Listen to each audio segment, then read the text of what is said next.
Começou agora há pouco, aqui no Rio, o julgamento do caso Marielle Franco. Estão no banco dos réus os dois assassinos confessos da vereadora e do motorista Anderson Gomes. Eles foram mortos em um atentado em 2018, num crime político que gerou uma repercussão enorme, como não poderia deixar de ser, no Brasil e no exterior. Um crime que envolve muito mais do que dois homicídios, né, Marilis Pereira Jorge? Tem a violência política, a tentativa de destruir a memória da Marielle com uma avalanche de fake news, a sabotagem das investigações, o envolvimento da polícia, o pouco caso do governo enquanto o Bolsonaro esteve lá. Qual é a importância da solução desse crime, que é muito importante que a gente diga, ainda não há, né? A gente não sabe a motivação, tem uma série de coisas aí que ainda precisam ser desvendadas, né? Luísa, tem muita coisa, até porque já se passou bastante tempo do dia desse assassinato, desse crime que aconteceu, já são 6 anos e 7 meses.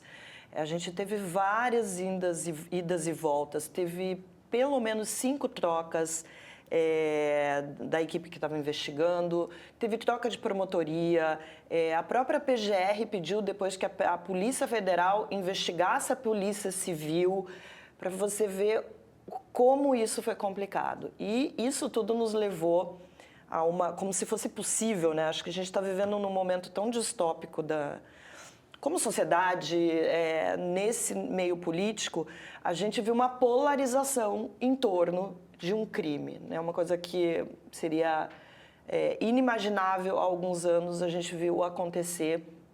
Porque, como você mesmo mencionou, essa investigação foi muito complicada na época, no período que o governo Bolsonaro estava lá. E uma das coisas que talvez você se lembre, você ia para as redes sociais, quando se falava sobre esse crime, sobre esse assassinato, e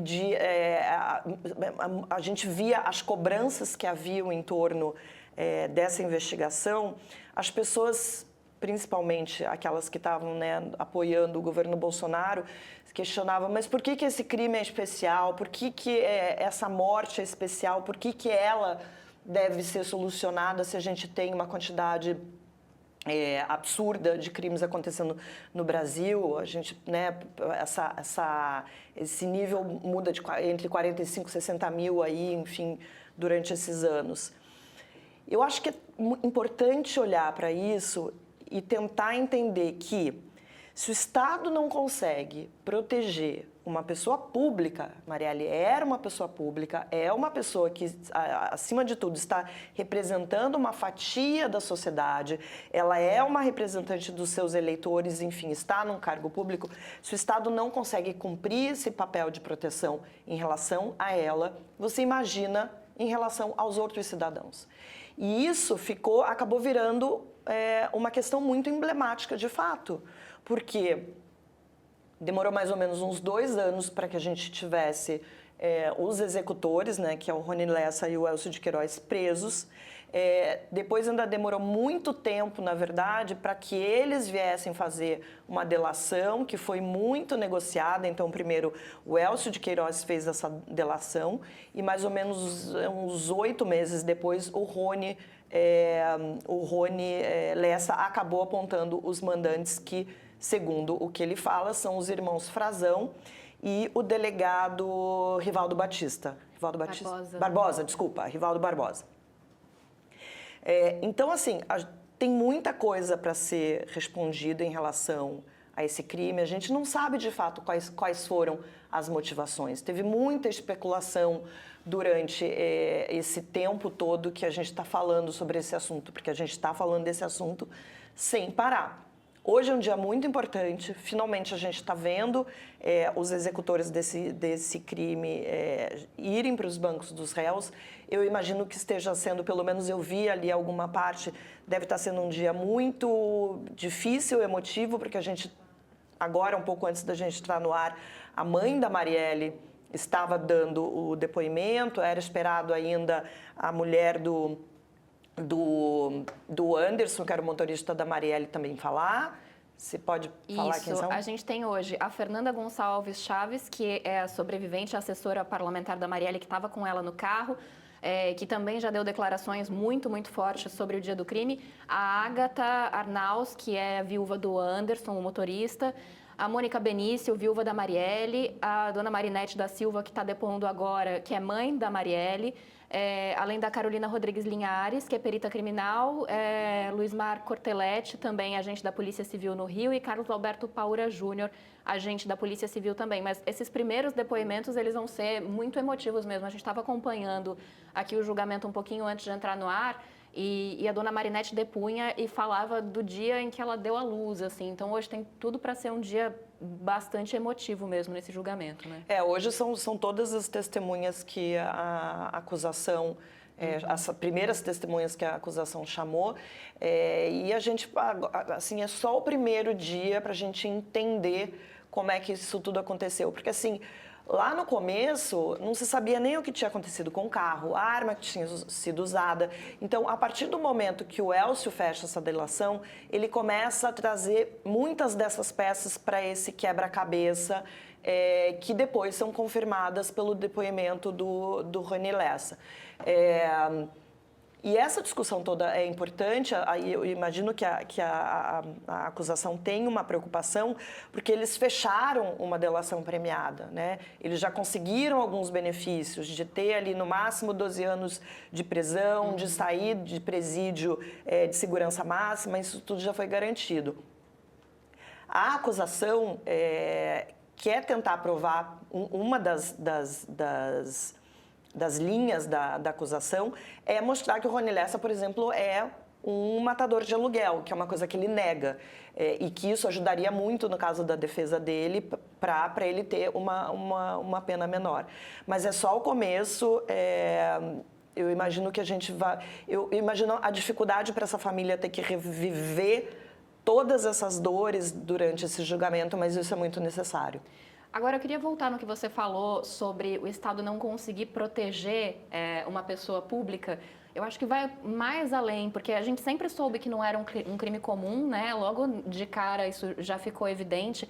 Aliás, hoje no podcast O Assunto, a ministra Aniele Franco, irmã da Marielle, fez uma declaração sobre o dia do crime. Ela disse que chegou à cena do crime e perguntou para os policiais, mas foi assalto? E eles disseram, não está com cara de ser assalto, mas também ela ficava no Twitter falando mal de todo mundo, até da polícia.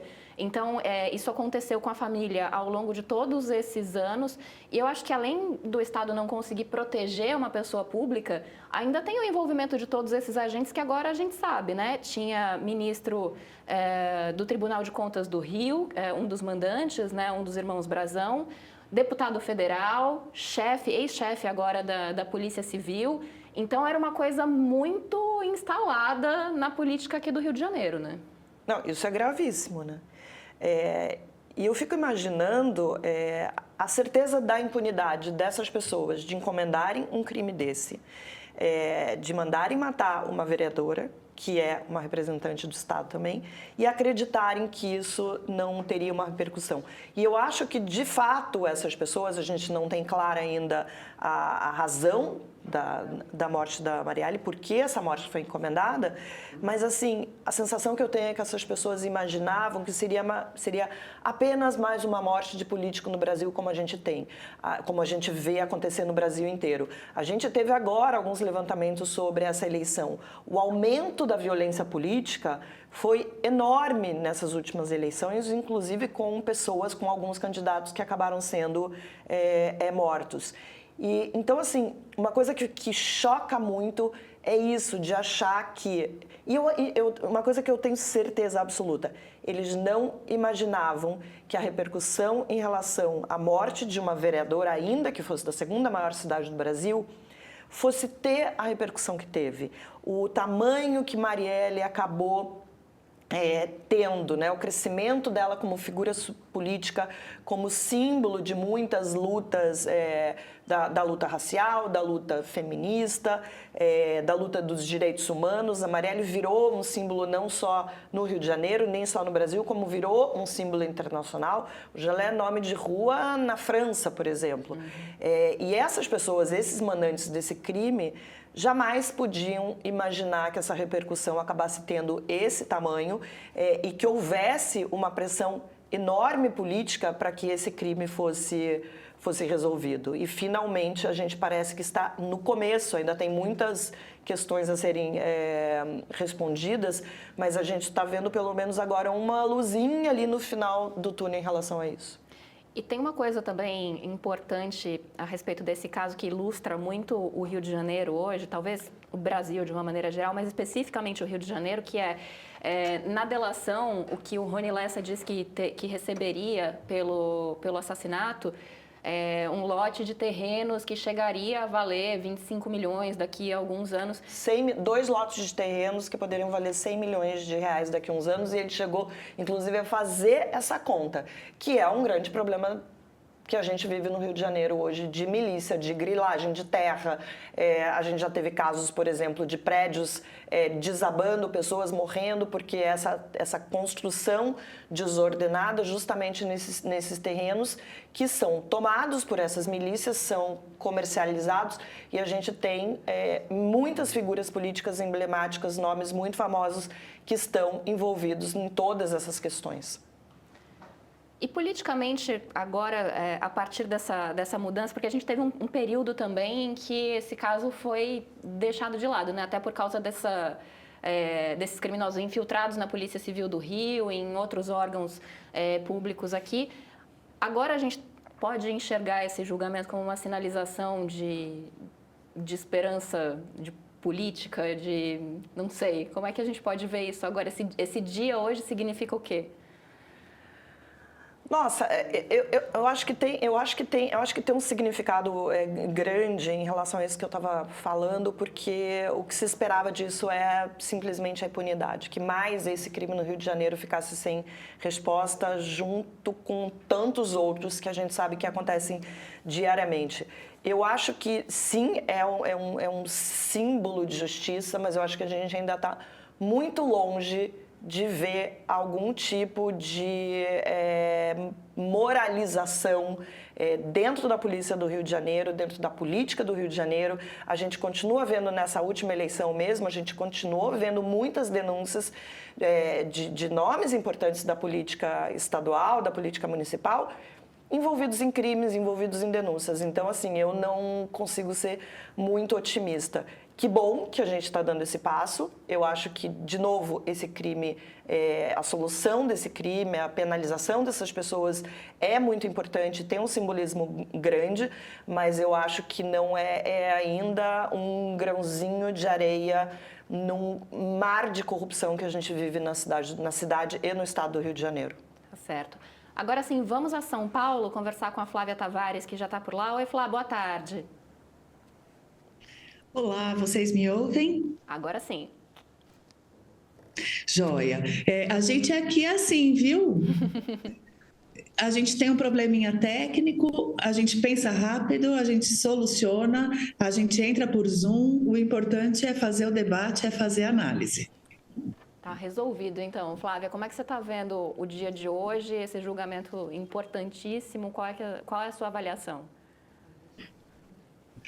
Olha, porque eu estava aqui tentando solucionar algumas coisas, eu não sei se eu vou repetir um pouco a Marilis, então se eu fizer isso, você me corta, viu, Luísa? Para o nosso espectador não ter que, enfim, ouvir informações repetidas, né? Mas certamente um dos pontos centrais desse julgamento, o que me chama muito a atenção, é o fato de que ele está sendo público e ele está tendo um efeito pedagógico. Eu acho que a gente pode fazer algumas discussões jurídicas, né? Eu não sou jurista, não vou me aventurar nisso, mas eu tenho, enfim, conversei com algumas fontes agora de manhã, tentando compreender essa decisão de fazer esse julgamento de forma pública ou não. Não é algo raro, né? Um tribunal de júri ser aberto. Agora, claro que com transmissão em rede nacional, em canais, enfim, que vão comentar isso com tanto afinco, né? E isso é que é o incomum. Mas é um caso que é incomum. É um caso que marcou, foi um caso que marcou politicamente o país e que, se ficasse sem uma resolução clara, na verdade, estamos caminhando para uma resolução, né? Isso eu ouvi a Marilis falando. Ele não está 100% solucionado ainda, não está 100% julgado ainda, né? Então, já há pessoas denunciadas que vão responder lá no STF e tem os 2 atiradores que vão responder nesse tribunal de júri.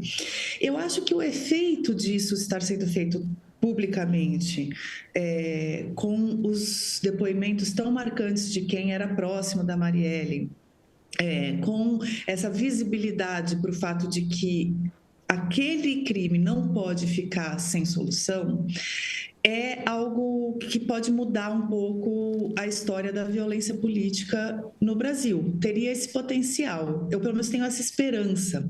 Especialmente num país onde a gente sabe que os homicídios têm baixíssimo índice de resolução, de todo tipo de homicídio, né? Então, o fato de que esse está sendo levado a cabo, está sendo julgado publicamente, pode ter esse efeito benéfico. Agora, a gente está vendo ali 2 pivôs, né, os 2 executores, e são também 2 delatores, que estão expostos e que a gente não sabe muito como que esse grau de exposição pode afetar a vida futura deles, em termos de retaliação na prisão, em termos de, mesmo se um dia eles saírem da prisão, né, mas enfim, principalmente no tempo que eles cumprirem pena, também, mesmo na própria delação, o quanto que eles podem voltar um pouco atrás, porque o Instituto da Delação, ele não é tão bem resolvido ainda, né? Ele tem algumas, ele já foi melhorado em lei, mas ele tem ainda algumas questões de caso a caso, de acordo por acordo, de colaboração premiada. Então, eu não sei o quanto estarem tão expostos pode afetar o tanto que eles estão dispostos, inclusive, a entregar mais coisa do que eles já entregaram até aqui. Também não sei se seria o caso, porque, pelo relato deles até aqui, se encerra nos irmãos Brazão e no Rivaldo, né? Então, enfim, é um caso que ainda tem muito para desenrolar, principalmente na ponta que está em Brasília. Nesta ponta, eu acho que está mais encaminhado, deve ser um julgamento relativamente rápido. Os próprios advogados dos acusados já deram entrevista no sentido de que só querem garantir uma pena condizente, principalmente com o fato deles terem colaborado. E, enfim, então não deve ter uma grande surpresa no que vai sair desse julgamento, mas tem um simbolismo, sim, muito forte. A gente tem aqui algumas participações dos meios que estão acompanhando aqui a nossa conversa. O Matheus diz, pois certamente os mandantes não imaginavam o tamanho da repercussão desse assassinato, que é o que a gente conversava aqui agora há pouco, né, Marilis?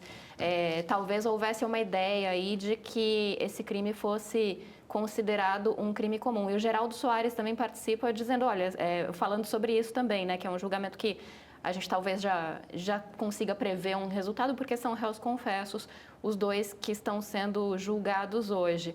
E também complementa aqui, ele diz que está muito longe mesmo, concordando com a Marilis, de uma moralização, né? Que essa demora mostra que muito pelo contrário. A gente está aqui comemorando que finalmente a gente está no dia de hoje, né? Mas que isso demorou muito. Demorou muito, pois acho que a Flávia está um pouco mais otimista do que eu. Acho que olhando para a situação que a gente vive aqui no Rio de Janeiro, olhando para o nosso passado recente de governadores presos, de todas essas denúncias que a gente, enfim, todos os dias tá vendo nos noticiários, eu fico um pouco cética em relação a isso. E outra, eu não acho que esses mandantes tinham a percepção de que seria considerado um crime comum, porque assim, foi uma morte muito violenta. Não foi simplesmente, não parecia em nenhum momento, acho que desde o primeiro momento, e isso ainda que os policiais tenham sido muito insensíveis na forma que falaram com a Aniele, a hora que ela chegou na cena do crime, dizendo, também ela ficava ali provocando as pessoas e tal. Eu acho que desde o começo, pela violência com a qual foi usada, parecia que a motivação, que existia uma motivação além de um roubo, uma tentativa de roubo comum. Agora, uma coisa que talvez seja uma opinião um pouco impopular, porque hoje a Marielle é uma figura muito emblemática, gigante, que tem essa projeção, como eu já mesmo falei, até para fora do país. Mas Marielle não era uma política conhecida, ela era muito conhecida localmente, na área onde ela atuava, com os trabalhos super importantes que ela realizava, tanto que foi eleita vereadora, mas ela não era nem... assim, em termos de município mesmo, de cidade do Rio de Janeiro, ela não era exatamente uma figura tão conhecida. Nacionalmente, muito menos. E eu acho que esses mandantes contaram com isso na escolha desse alvo. Independentemente do recado que eles queriam passar, se tinha a ver com a atuação da Marielle em relação, enfim, a todas essas pautas que ela trabalhava. Então, eu acho que eles contavam muito com o fato de que talvez isso fosse encarado assim, é uma morte política, tem uma motivação política, mas eles não imaginavam que a pressão seria tão grande e chegasse onde chegou. Talvez por isso, logo em seguida, tenha começado, como eu disse, essa avalanche de fake news, né? Porque, só para lembrar algumas, a primeira foi uma montagem de outra pessoa, outra mulher ali com quem seria um Era uma foto de outra pessoa. Era outra pessoa. E disseram que a Marielle tinha envolvimento com traficantes, com milicianos, enfim, que ela teria morrido por causa disso.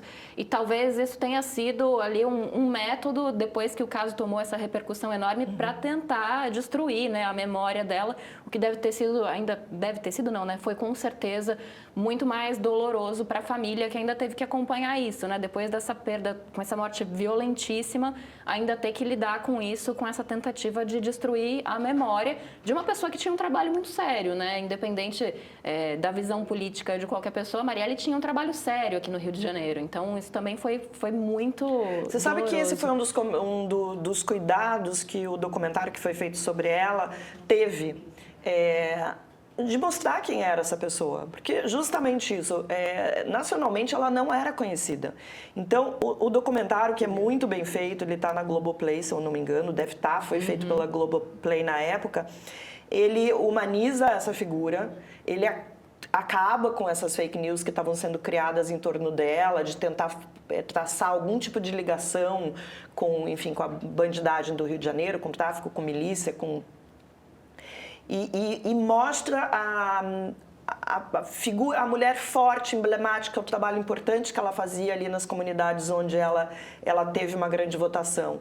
É muito interessante para quem tem curiosidade, para quem não sabe, para quem inclusive quer entender como foi sórdido, como foi cruel essa tentativa de fazer qualquer ligação da Marielle com o crime organizado aqui no Rio. Sendo que ela era a vítima, ela foi uma vítima, foi assassinada de uma forma brutal. Exatamente.